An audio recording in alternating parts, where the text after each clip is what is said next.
Halo semua, salam sejahtera Malaysia. Selamat datang ke channel Fels Lifestyle.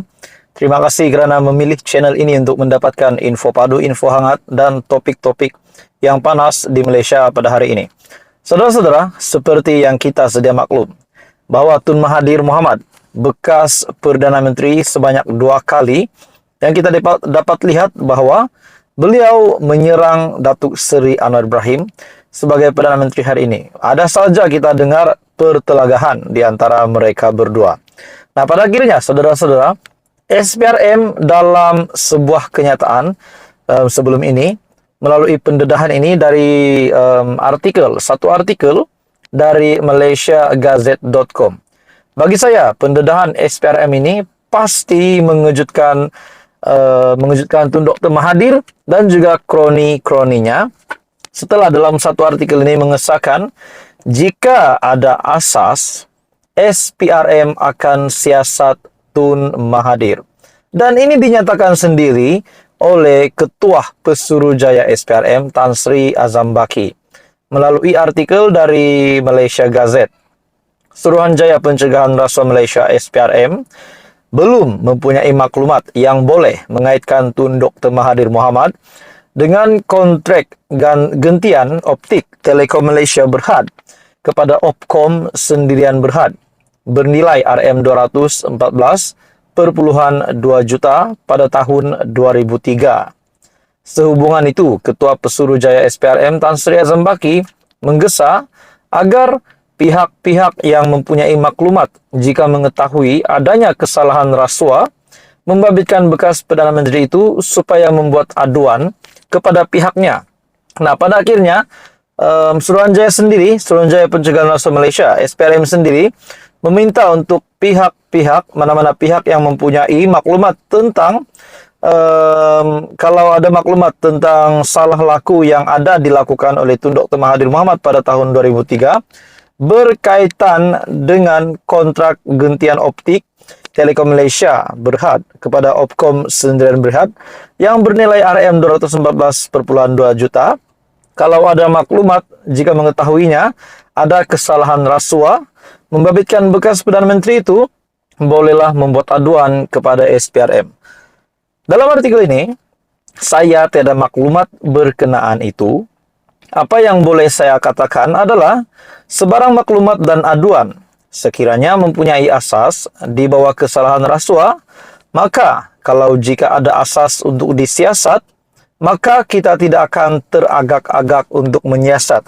Adakah dengan ini SPRM hanya menunggu masa untuk menyiasat Tun Dr. Mahathir Mohamad? Sekiranya mereka menerima maklumat-maklumat yang dapat menunjukkan bahwa Tun Dr. Mahathir Mohamad memang terlibat dengan salah laku di dalam berkaitan dengan kontrak gentian optik Telekom Malaysia tersebut kepada Opkom Sendirian Berhad yang bernilai RM214.2 juta.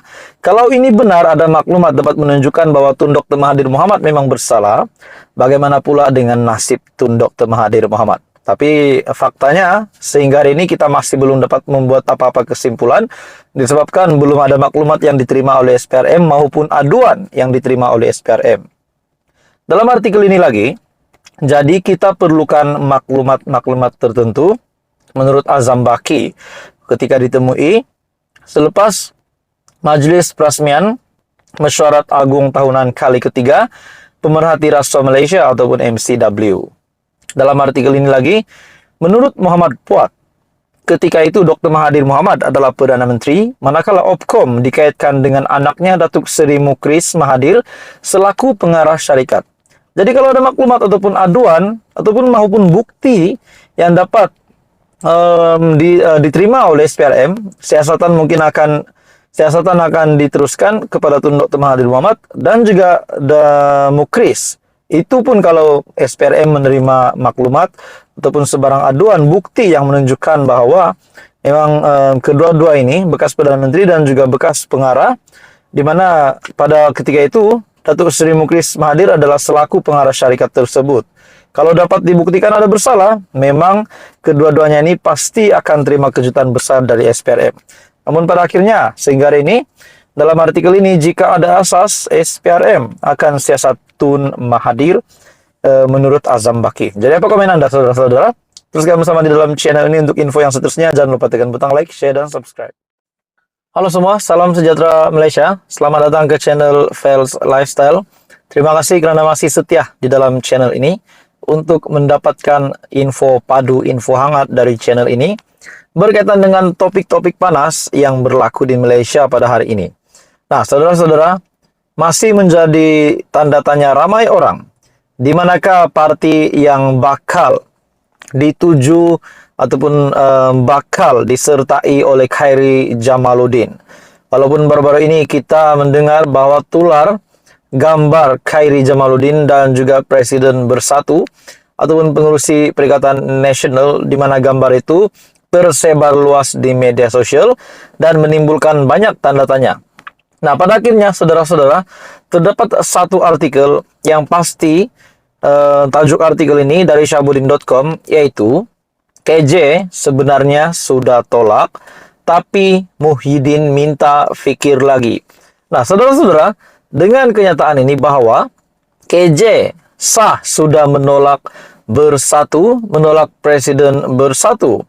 Namun pada akhirnya dalam artikel ini mengesahkan Muhyiddin minta fikir lagi. Nah, pada akhirnya saudara-saudara, bagi saya ini pasti satu lagi kejutan baru untuk Muhyiddin Yassin. Bekas Ketua Pemuda UMNO, Khairy Jamaluddin, memberi bayangan tidak akan menerima pelawaan Tan Sri Muhyiddin Yassin untuk menyertai Bersatu. Nah, sudah terang-terang bahwa Khairy Jamaluddin sendiri telah pun menolak Bersatu. Nah, persoalannya di manakah beliau akan pergi? Adakah beliau akan menyokong Datuk Seri Anwar Ibrahim dengan menyertai kerajaan, dengan menyertai Pakatan Harapan, ataupun PKR? Itu pun menjadi persoalan.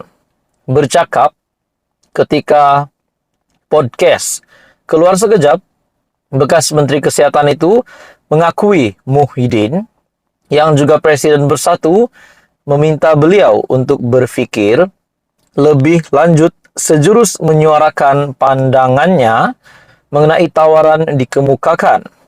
Beliau bagaimanapun tidak menyatakan secara jelas mengenai jawaban diberikan kepada Muhyiddin, meskipun ia kelihatan menjurus ke arah menolak pelawaan ahli parlimen Pagoh itu. Saya fikir lagi pelawaan dibuat Muhyiddin. Saya pun sudah bersetuju untuk berfikir lagi dan saya pun meminta beliau beri sedikit masa. Jadi apa yang kita tahu sekarang, buat masa ini Khairy Jamaluddin memang masih menolak Bersatu, belum pun menyertai Bersatu. Bagi saya, ada jawaban muktamad mengenai pelawaan itu, sudah ada. Tapi beliau, yaitu Muhyiddin, meminta saya supaya berfikir lagi. Dewan Undangan Negeri, DUN, belum dibubarkan, jadi ada sedikit masa lagi untuk apa-apa berlaku.